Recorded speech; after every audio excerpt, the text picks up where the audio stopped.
Hello and welcome to Health Matters on Channels Television. Thank you for joining us. I am Mary Alale Yusuf.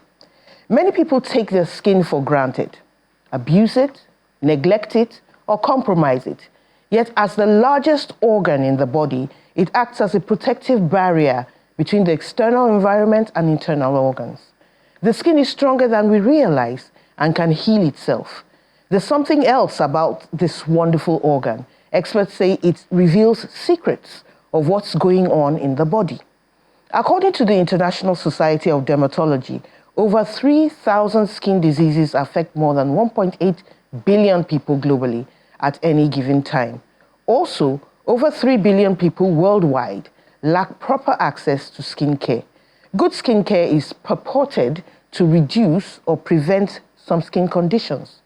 My guest is Senior Lecturer, Lagos State University College of Medicine, LASUCOM, and Consultant Physician and Dermatologist in LASUS, Dr. Ehiage Anaba.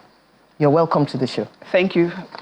Thank you for having Let me start by asking you what a good skincare routine would look like. Okay. Now, before we do that, let me say, the aim of everybody is to have a healthy skin. And truly, this year, the theme for everyone is healthy skin for all. So what should your good skincare routine be? One, that skin you need to bathe it, so you need to wash it. Aha! So you need to... let me just quickly put in something here before you continue. Our moms, they say, you cannot say you are sick until you've had a bath, you've eaten, and you've slept. And I was wondering, what does a bath have to do with how good you feel? But here you are. Yes, so you have to wash that skin, that's one. You have to moisturize it. So how do you moisturize? Two ways, by what you apply and what you drink, meaning that you need to drink so you can hydrate the skin from inside. So you need to have 3 liters of water in you daily. So that's 6 sachets of water or 4 of those 75 cl bottles. So whether you are drinking tea, coffee, whatever you're drinking, those 3 liters are in there. You need to sleep well, because when you're sleeping, throughout the day, the skin's been in contact with all kinds of things. So when you're sleeping, the skin is recovering from what the weather has done to it. So you need to sleep well, so 6 to 8 hours of sleeping. Then you also need to avoid alcohol and smoking. Those 2 things age the skin. Then very importantly, seek shade, sun avoidance behavior. Okay. We think that because we are dark complexioned, we are brown, so the sun doesn't matter. It does matter, because the sun ages your skin.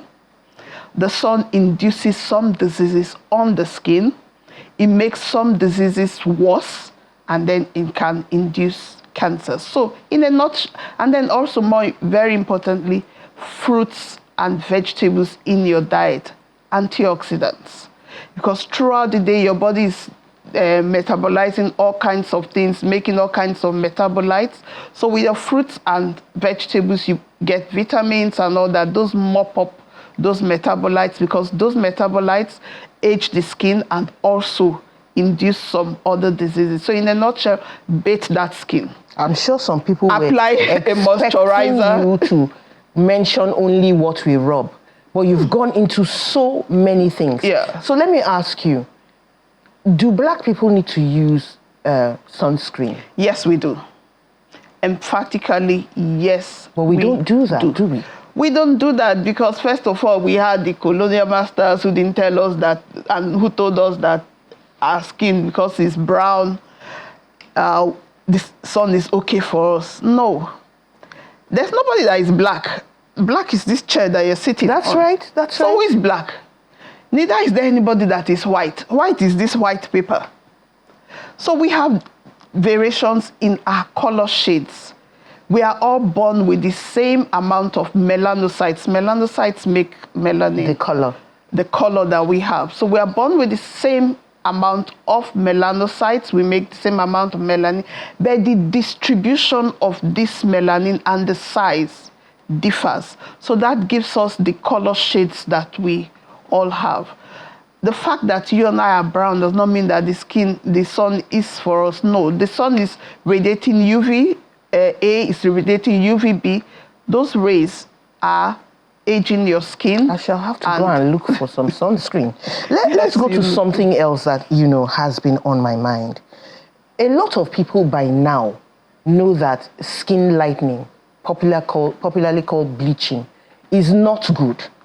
But I walk into a store and almost everything for the skin is a whitener, is a lightener, is a colorer, And I had to ask somebody one day, don't you have any normal cream in this place? Why are people doing this, or has something new been discovered? And I hear that they're doing it with their children too. Nothing new has been discovered. I do not...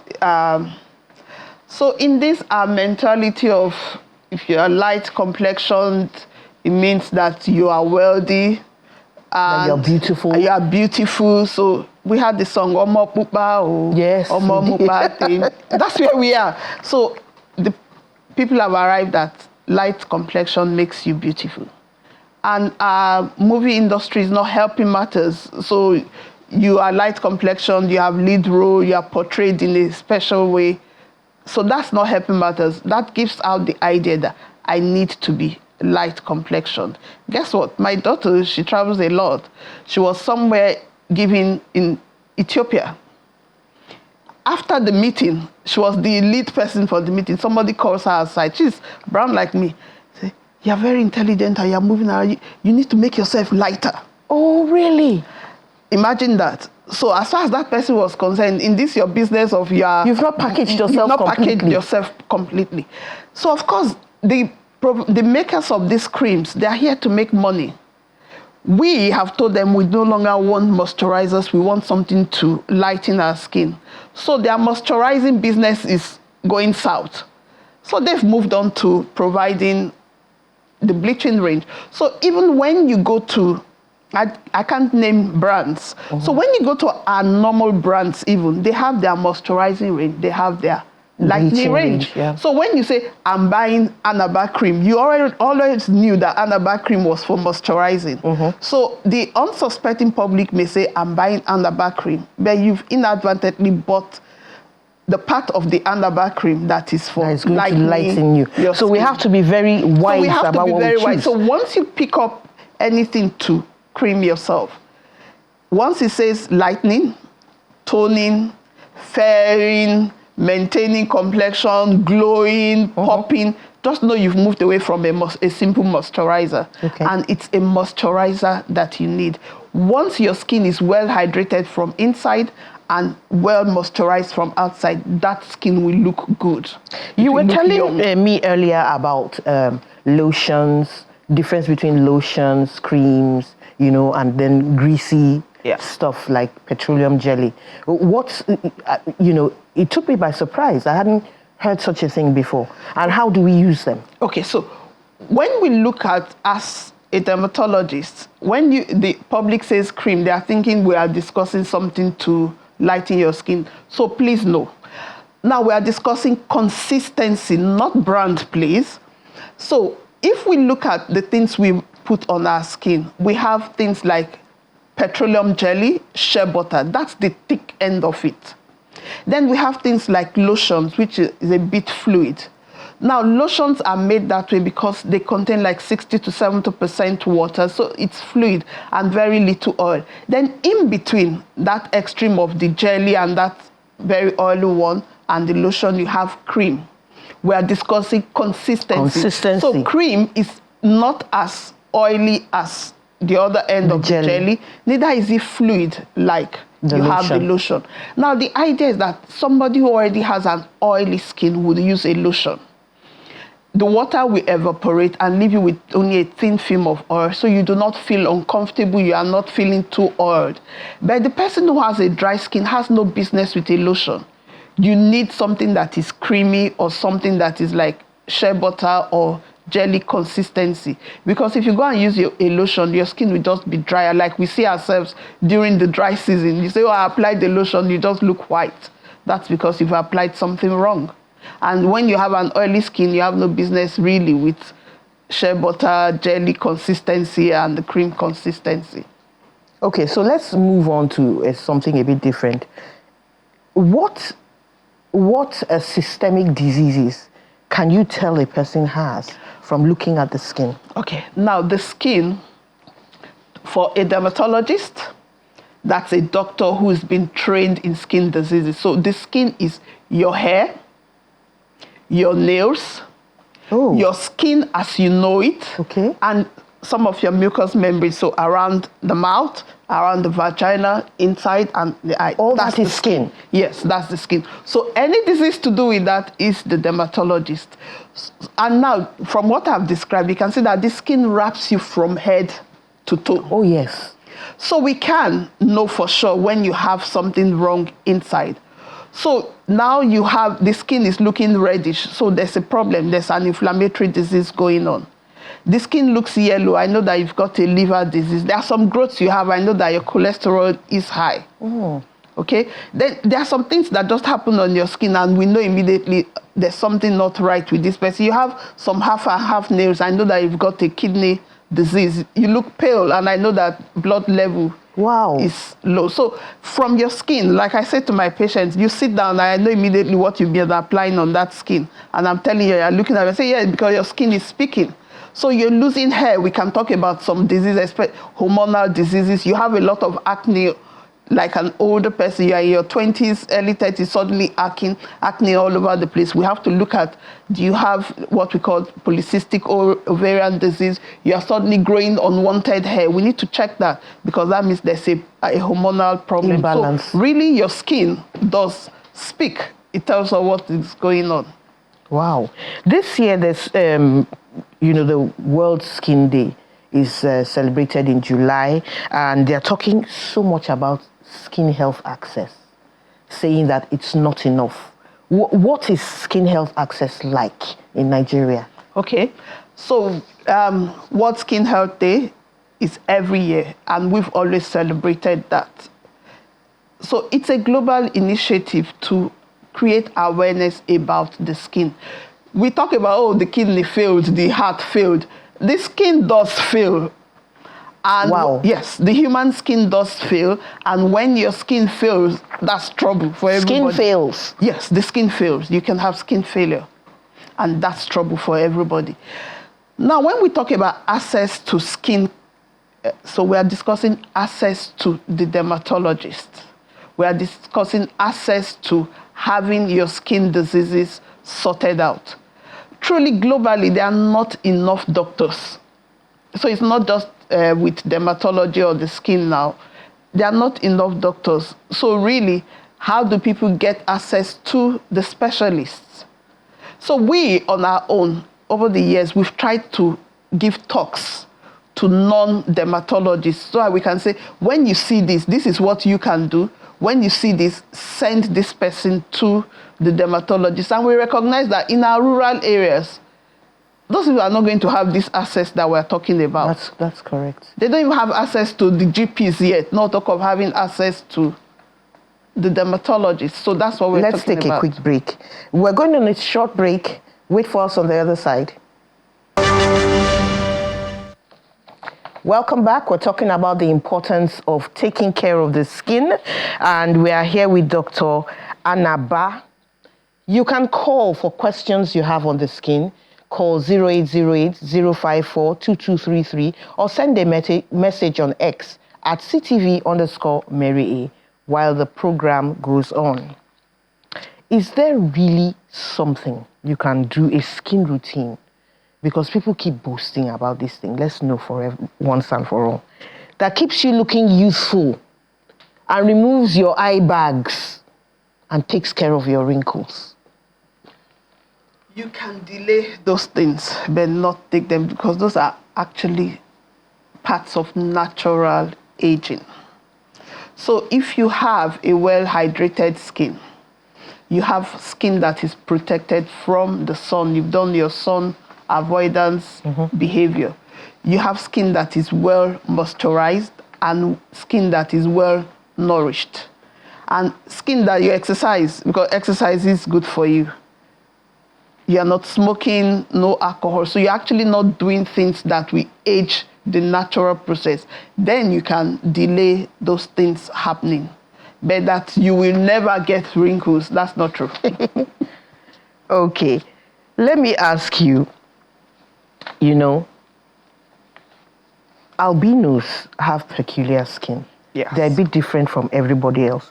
What extra thing do they need to do? Because some of them get these funny looking blemishes and you're wondering, can't they be protected?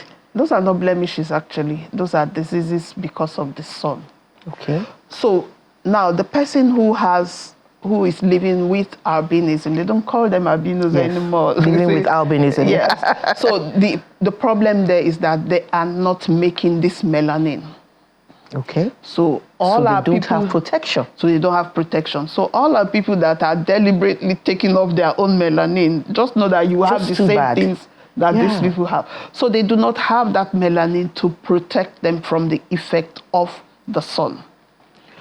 So what they need to do is that sun avoidance behavior, and that's what we teach them. Okay. A wide brim hat, so those kind of hats you use for the beach, not face cap. Okay. So that covers both the face and the neck and your upper shoulder. Yeah. Then they wear long sleeve things, not black body things, so you don't have a black body effect. So light things that reflect light, so they have that.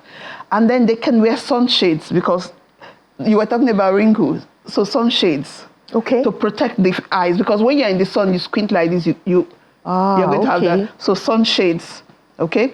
Then we talk about umbrellas. So the use of umbrellas, stay in the shade. You don't need to be in the sun if you don't have to be there. If you have to be in the sun, don't stay for too long. And sunblock, sunscreen. Sunscreen, okay, very sunscreen, vital. sunblock, are they the same? They are the same. Just interchangeable. You were saying something about pimples just before we came on. Really interesting. That pimples can be treated. Definitely. Talk to us. Pimples can be treated. So now when we talk about pimples, first, most people who have pimples are teenagers. So it's like a rite of passage for the teenager. They come into their puberty, they have a hormonal upsurge, then voila, pimples come. And typically starts when they're like 10, 12. By the time they get to 16, 17, it's worse.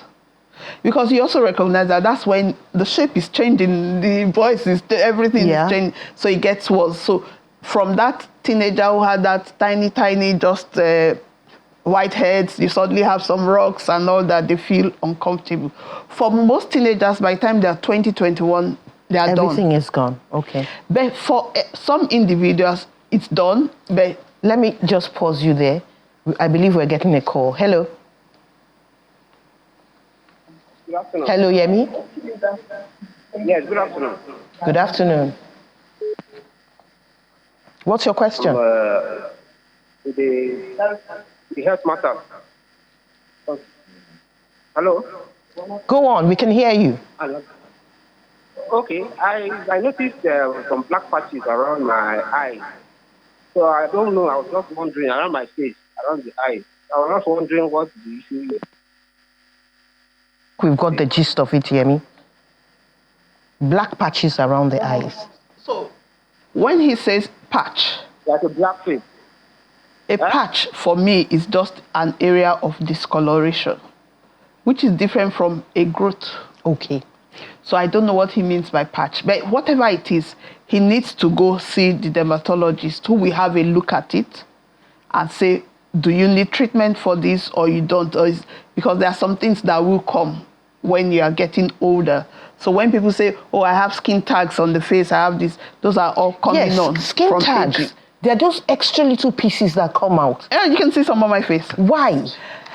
Why? One, you're aging. I'm sure you don't see them in your kids. Okay, yeah. So you suddenly can't tell me you're 16. I'm going to say, something. Okay. So age, the fact that you're female. So females get them more than males because of also a hormonal impact. So you also notice that when you're pregnant, you have more. and some grow bigger. Then when you've had the baby, some fall off. Then some just remain. Then also the fact our race, we're dark. Darker people have yes, more we have sometimes. more than the Caucasians. Okay. And the fact that of the sun, remember we talked about the sun. Yes. So we need Exposure to, to that's that one sun. of those things that being in the sun actually makes it worse. Okay, but back to Yemi's So question. back to him, he needs to see the dermatologist. And remember, the dermatologist is a doctor that is trained in skin diseases. Not the people parading themselves as skin specialists. That's a different business altogether. Okay. I believe we're getting another call. Hello, Wilson? Are you there, Wilson? Okay, I think we've lost Wilson. He can try and call back. Well, we're talking about pimples. Okay, So- Wilson is online. Okay. What's your question, Yeah, Wilson? good afternoon. Good afternoon. Thank you. What's the cause of when someone took a bath with sponge and having itches in his body? Okay. There's something called aquagenic pruritus that's actually itching from water being on your skin. Okay. Okay? So I'm sure you notice that the minute you dry your body, after 10, 15 minutes, that itching has stopped. Okay. So typically, you will come to the hospital, we will check for something. Sometimes when your blood level is too high, that can happen. So we just check for that, and if that's not a problem, we say, okay, so let's do something else. So like he says, from sponging. So for some people, the sponge is the problem. So we say do away with sponging. For some people, it can be varying the temperature of the water.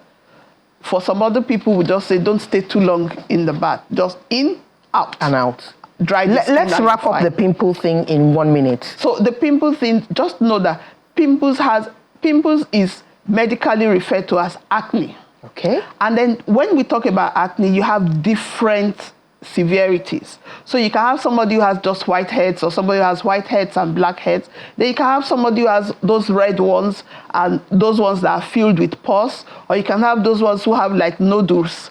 So those are all different severities of pimples. And it's not superfluous to go to the doctor for No. So you should go to the doctor and get treated. Otherwise, you'll be left with scarring. Okay. And it's difficult to get rid of those scars. And remember, because you've gone to the doctor, I told you there are different severities. So the way to treat those different severities is a little bit different.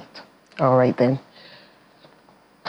The director tells me we've used our time. Oh, really? So we've got to wrap up. Thank you so much for coming on the show. This has been so much education, I'm sure, for everybody all around. Thank you so much for coming. Thank you for having me. And thank you for being there on the other side of your TV, your laptop, or whatever it is you're watching us on. Thank you for your calls. Have a nice day. I'm Mary Alale Yusuf.